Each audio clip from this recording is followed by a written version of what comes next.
Hi everyone, and welcome back. In this video, I'm going to be showing you my method for dyeing plant-based fibers. In this case, I'm going to be dyeing 100% bamboo yarn. It's a sock weight yarn.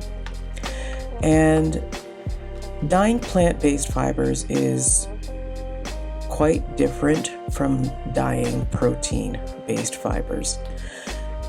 And this is fairly new to me, and so I'm learning a lot along the way as I go along, and I look forward to sharing what I've learned with you, tips and tricks, a few difficulties that I've run into, so that hopefully it will kind of demystify or make it so that it's not so intimidating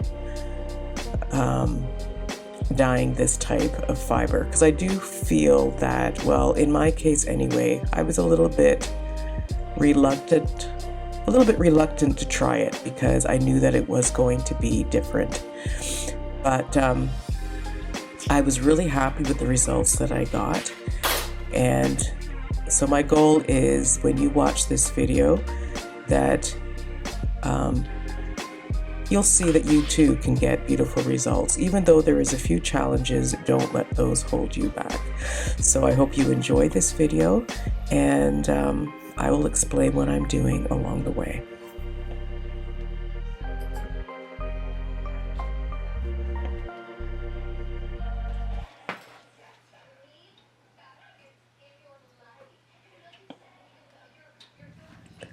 So let me first talk about the dye that I'm using here. I'm using Fibre Reactive Procyon dyes, and these types of dyes are different from acid dyes. These are specifically formulated to work with plant-based fibers. So acid dyes that I usually use for my protein-based fibers will not work with anything that has a high content of plant-based fibers. So for example, the bamboo yarn that I'm using, I cannot use the acid dyes with that. I have to use these Procyon Fibre Reactive dyes, and they do behave a little bit differently from acid dyes. So that's what I'm using here. Now, they also take a different kind of mordant. So with acid dyes, you need to use a type of acid to help the dye to adhere to the fibers. And with Procyon dyes, it's the same thing. They need a specific mordant for that. So in this case, I'll be using soda ash, and I make my own soda ash solution. It's very easy to do. I use a large pail, and for every gallon of water, I add 1 cup of soda ash. So I use a 5-gallon pail. I don't fill that all the way to the top, but from there you do the math. I put in about 3 to 4 cups of soda ash. Stir that around really well, and then whatever I'm dyeing, I soak that in the soda ash first. Usually, half an hour to an hour is good, but I usually prepare quite a few items, whether it be clothing or yarn, and I'll just submerge them in those buckets of soda ash solution, and I'll let them sit overnight, or until I'm ready to use them. So it's not going to harm the fibers or harm the fabric to have it sit in that solution for longer. And once the items have soaked in that soda ash solution for enough time, then I just simply wring them out, or I put them in my spin dryer to spin them out, and then they're good to go. They're ready for dye application. And that is what you see happening here. I'm doing a really simple method for applying color. This is one of my favorite ways to apply color to get really interesting results, but with minimal effort. I'm just simply applying the color in stripes. And my idea for the colors that you're going to be seeing in part one, I just wanted to do I wanted to have a yarn that read green, a yarn that when you look at it, you predominantly saw yellow, red, blue, purple. I just wanted to do some not solid colors, but I wanted, to look at that yarn and predominantly you would see those colors that I mentioned. So for this one, all the colors I'm using in it are green. They're different shades of green, different tones. And then when you apply them together in this stripe patterning, then you get a yarn that is full of different variations. It looks like it has all kinds of different colors, but you still get an overall effect of one color. So that was what I chose to do for all of the variegated yarns that you're going to see in this video. And I'm also just showing off one of the tools that I use to work the dye into the fiber. It was this spoon that I found for, I think it's used for dispensing medication. I think pharmacists use that to dispense or make up their medications. So it has a spoon on one end and then a spatula on the other. And I found that really helpful for applying the dye, but also moving the yarn around so that I could make sure that that dye got down into the bottom or the back of the fiber and got distributed really well. So you'll see me using these spoons for all the colors I dye here, and you'll see how effective they were in applying the dye.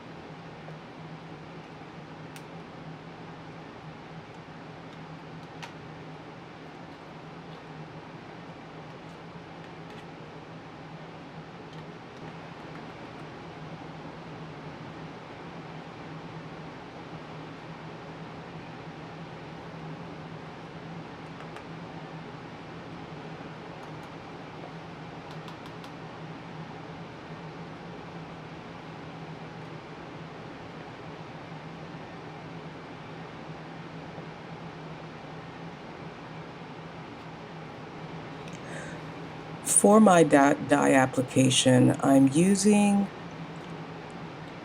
a what you would call a low water immersion technique.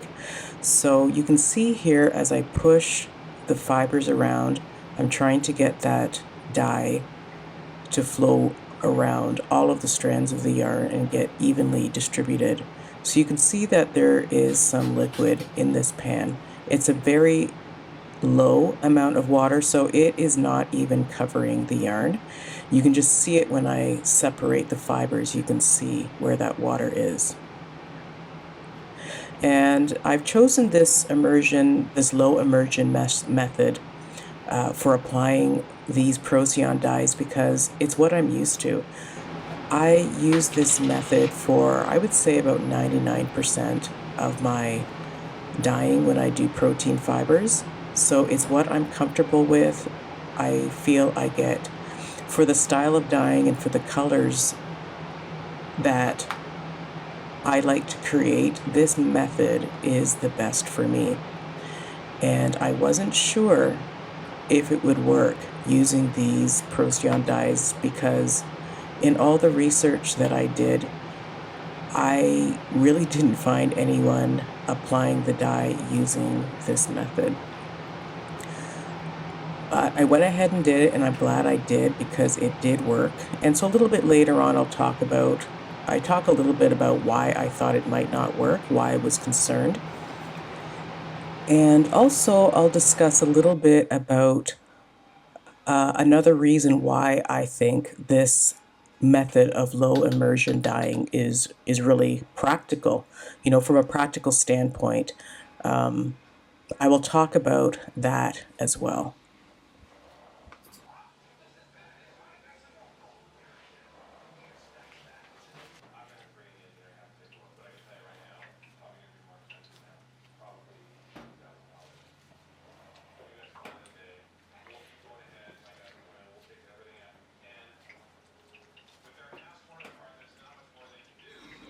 So you can see how well these spoon spatula tools work. I can really get in there and make sure that that dye is really worked well and blended into the previous colors. I'm really pleased that I discovered these spoons because they've really been helpful. And I'm going to use them also when I dye my protein fibers as well. I really think that these are indispensable for me. And I like finding new tools that make my job easier. So these are definitely a win-win, and they were not expensive. I just purchased these off of Amazon.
I do like to plan out my colors as best I can. The results don't always come out the way that I intended, but at least with a little bit of planning, I feel that I can usually hit the mark and get results that I'm happy with. So you can see I was consulting the paper that I had down. So what I did was I wrote down the order and the colors of dyes that I was going to use. And then I was just hoping for the best, that when I combined them, I would get results that I was happy with. And when I write these color recipes down, you know, once the yarn is done, or as I'm working on it, if there's things I'm seeing that I don't like, or if there's improvements I think I can make, then I just make the adjustments as I go. And keeping a track of those colors, having them written down in the order that I use them, it really helps me to make corrections later on. Or if I love the color that I came up with, well, then I've got that recipe written down with all the steps that I did, so that I can repeat and get those same results over and over again.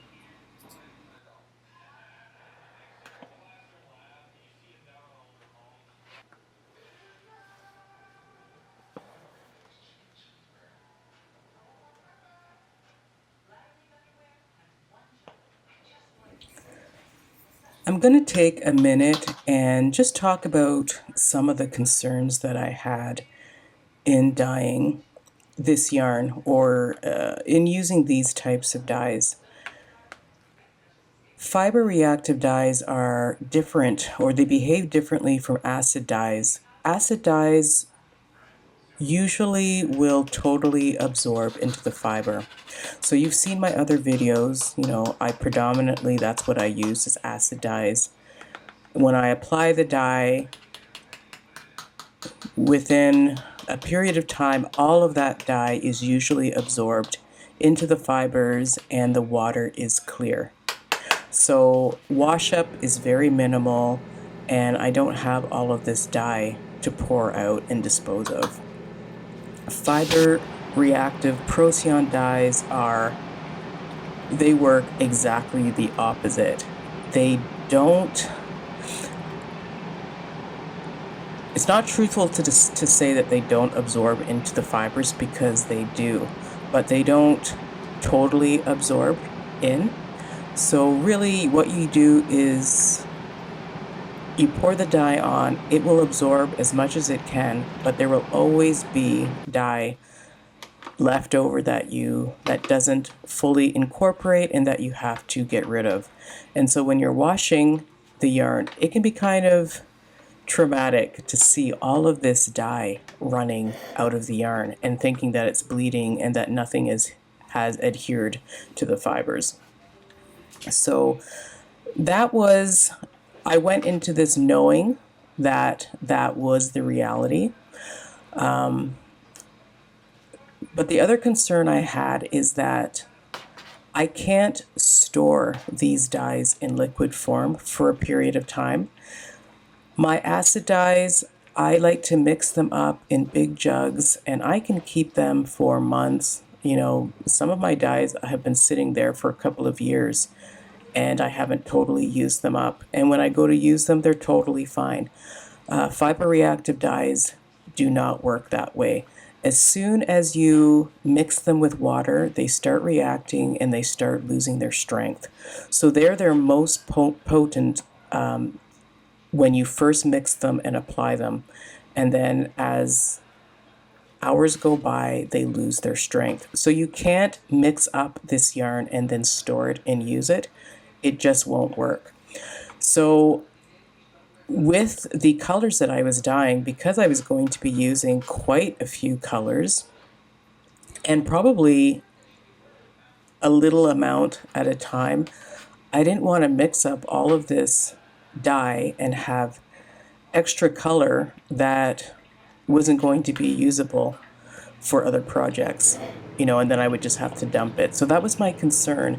And most dyers that I've seen dye plant-based fibers, they will mix amounts in little tubes, little squeeze tubes, and then apply it to the fiber that way.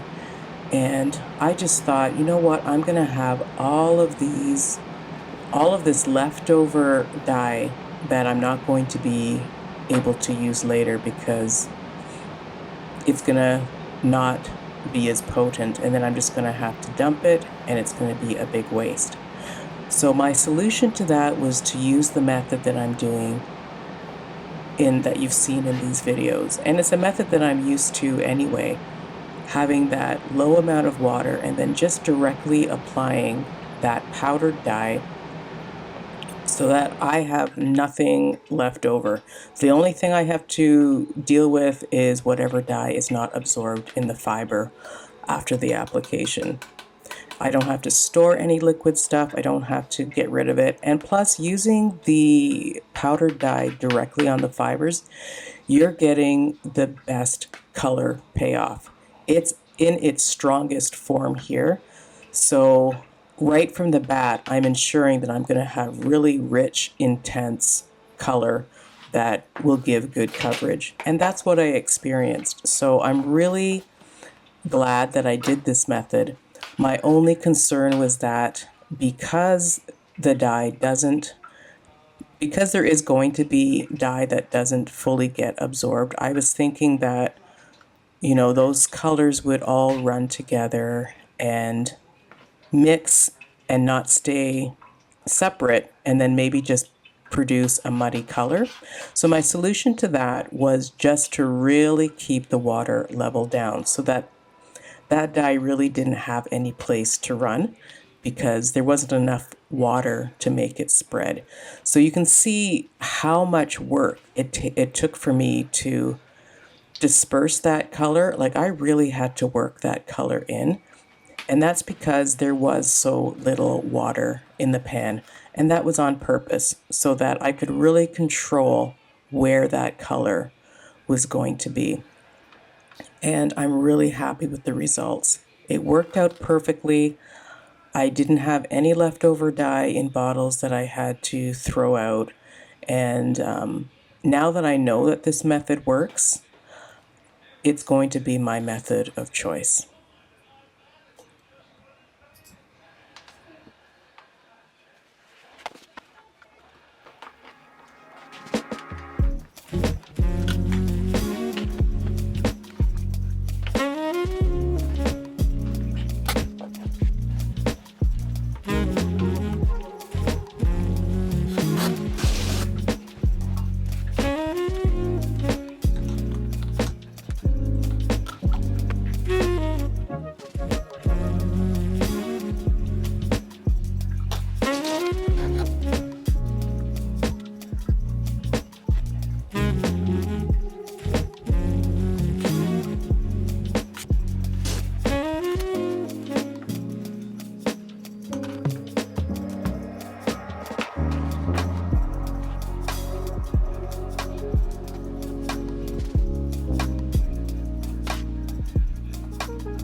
These dyes do take a while to cure or to really adhere and get into the fibers. So this is about 3 days later.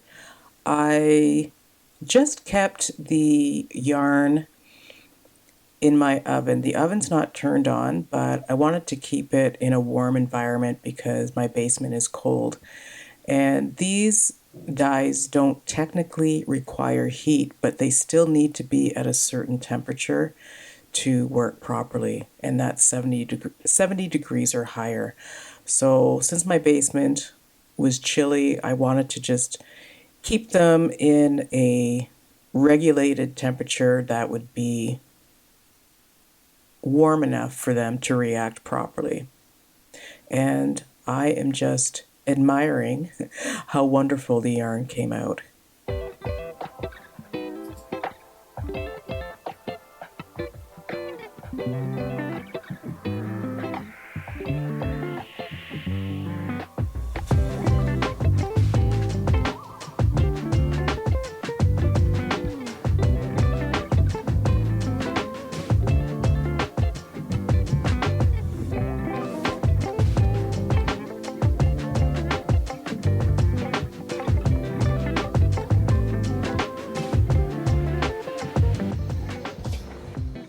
So I just wanted to say how over the moon I am with how these colors turned out. I wasn't sure what was going to happen. I've never dyed cellulose fibers before, and I was really concerned that the colors were all going to bleed together, because it's not like acid dyes where the dye strikes immediately. And if I pour the color in stripes, when I'm using acid dyes, they pretty much do stay in place. That's not how these Procyon dyes work. So I just thought I was afraid that the dyes would just all kind of run together and the colors wouldn't stay distinct. And yeah, and just make a big old muddy mess. So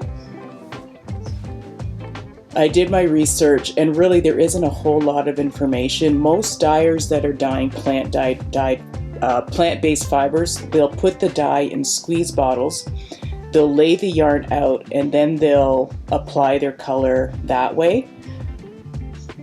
But I chose to do it in water because, well, I'll explain that later, the reason why I chose to do that. And there really isn't, I haven't really seen, well, actually, I found one dyer on YouTube who did the method that I did, and I'm very thankful to her, because for me, for the way I dye, that is the best method for me. But again, I was nervous that it wasn't going to work. So everything looks good, and now it's time to wash the yarn out. And I do think it's going to be quite a process, but I'm going to show you how I manage that, and we'll see how that goes.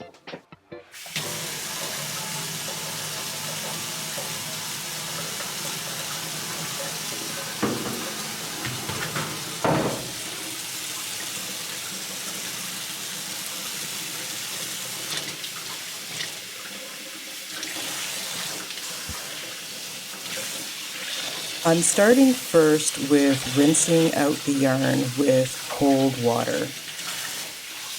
The purpose of this step is to get rid of any salts, any residual dye, soda ash, to try and get that out of the yarn so that it stops reacting with the dye. At this point, the dye has penetrated as much as it's going to do. But just to keep the color nice and true, you want to get all of that residual soda ash and any salts or any other chemicals. You want to get that out first, and the cold rinse will do that. And so I'm just continuing to do that until the water runs almost clear. Now this did take quite a bit of time. I'm showing it sort of in real time, but I have cut a lot of the footage because we would be here forever, because it does take a lot of time. And I tried different ways to try and speed up this process, and I soon realized that there is no fast way to do this. Or at least I tried to do things more efficiently, but basically it boiled down to just rinsing and repeating over and over again, and I was still getting lots of dye that was coming out of the yarn. But as you can see, the color is very vibrant. So even though a lot of excess dye does come out, the dye that has set into the fibers, it really has set in there properly. It's rich, it's vibrant. Fiber reactive dyes, when they're used properly, really do produce a really nice, saturated, beautiful color that, you know, once it's rinsed and dealt with properly, it is in there permanently. So even though dyeing with this type of dye, it's not difficult, it is labor intensive, and really it's during the washing process. It takes a lot of time, it takes a lot of water, it really does take a lot of resources. So you can see here now I've switched to hot water, and that's the next step. So I get the water as hot as possible, and then that's going to do two things. Any more residual dye that's in there, it's going to help to release that and get it out of the yarn. And on top of that, the heat is also going to help set the dye further that has adhered to the yarn. So even though the water was running quite clear with the cold water, doing the hot rinse, I got a whole, load of more dye that was starting to come out of it. So again, I just repeat that process, rinsing and repeating with hot water. I added a bit of soap to start with the washing process and to also help to get out that extra dye. Because this is the dye that once I send it to people's homes, this is what, when they rinse their stuff, I don't want them, this dye that hasn't adhered to the yarn, I don't want that running out on them and having them think that their yarn is bleeding. And because I'm doing this professionally, so you can see all of that dye that's coming out of that hot water rinse. So because this yarn isn't for my personal use, this is going to other people, I have to make sure that it is as set as I possibly can make it. So that's why I'm extra diligent, extra careful, and it really did take me a lot of time. So again, here I'm doing another rinse, another soak in the hot water with the soap, and yeah, I'm just gonna do this a few times. I don't think I videoed all of the rinses that I did. This is just to give you an idea of the amount of work it does take, but even this is sped up considerably just by me not showing every single part of this process. But this gives you an idea of the work involved, so be prepared. If you use this type of dyes, be prepared to take a lot of time with the washing process.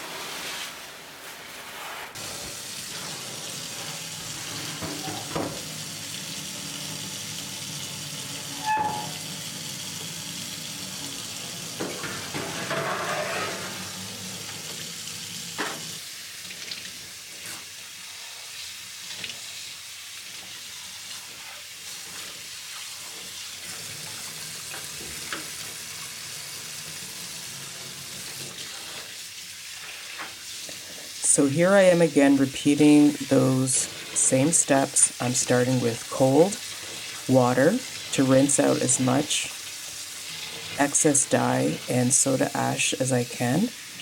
And I'm just going to repeat this until the water runs mainly clear, so this took quite a bit of time. And then I'm going to repeat that same process, except I'm going to be using hot water. And I'm going to keep doing that until the water runs nearly clear, and then I'm going to add soap and let that soak with the soap, and again continue to do that process until I don't see as much saturation of dye left in the water. Now, because this is yarn, this is the way that I have to do it, because if I were to put this in the washing machine, the yarn would just all tangle up. So I have to do it by hand. But I do have other videos where I dye clothing using these fiber reactive dyes. And I can do this whole process in the washing machine because, you know, the washing machine is not going to damage the fabric. So that is a big time saver, being able to wash clothing in the washing machine and have it do all of this work. But with the yarn, I have to do it by hand, of course, and yeah, it took forever. I can't minimize that. I want anyone who decides to go for doing this yarn, plant-based yarn with fiber reactive dyes, be prepared. Your time is going to be in washing it out, and it's going to take some time. So just be prepared for that. And once you're mentally okay with that, then, you know, you just deal with it and you just get the job done. So just to give you a little idea of the amount of resources this took and time, I emptied my hot water tank. I didn't even get through all of the yarn that I dyed. I dyed 6 colors in this batch, and I emptied the water tank just washing about 2 of the colors. I emptied the tank of hot water, and then I had to wait for it to fill up and heat up again. So it really did take a lot of hot water. Yeah. I don't want to scare anyone, but I do want to let you know that it really is a lot of work to wash this yarn. But the results I was so happy with, and I think it was worth it.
So you can see here that the water looks really clear. I don't see any more dye coming out. So that tells me that I did a really good job with the washing, and also that the dye fixative that I added is just ensuring that, you know, any little bit of dye that I've missed will be solidly adhered to the fiber. And then I can be confident that when I send this to my customers and they use it, that they're not going to have a lot of dye bleed happen. They might have a little bit, you know, that's normal.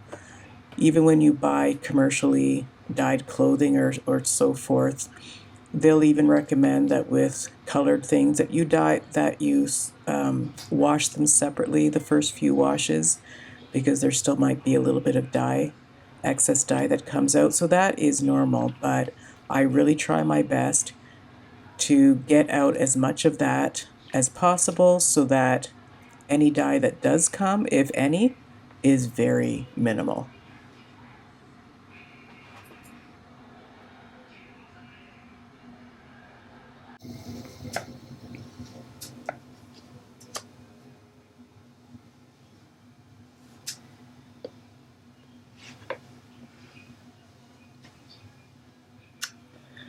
So that was a lot of work. One thing I've learned is that there is no shortcuts when it comes to washing out this yarn. I started around 9 o'clock. It's now 1:30. So that was a good few hours that it took me, and I only did 6 colors. I still have another 6 to go. So yeah, it takes a lot of water and washing. This isn't a resource-friendly yarn to dye. Cellulose fibers, plant-based fibers do take a lot of water to process. So with that being said, this is something that I would never offer as a wholesale product because it's just too labor intensive. But I will stock this in my store because I love how all of the yarn turned out so far. You saw in the last bit, I squirted a little bit of fixative in the water. And that's another thing. I would not dye this yarn without using a fixative in the end. There was so much rinsing out, and there was still dye coming out of it. But as you can see, this water is all clear now because I got out as much dye as I could, and then with that little bit of fixative, any little particle of dye that's left over, that will make sure that it stays in the yarn. So I can feel really confident giving this to my customers, and I don't have to worry that the dye is going to run out. As long as they take care of the yarn. When they wash the yarn, don't wash it in hot water. Wash it in cold water. I think most people know that. So yeah, love how this turned out, and I'm going to take a little bit of a break, and then I'm going to have to come back and wash out the other colors.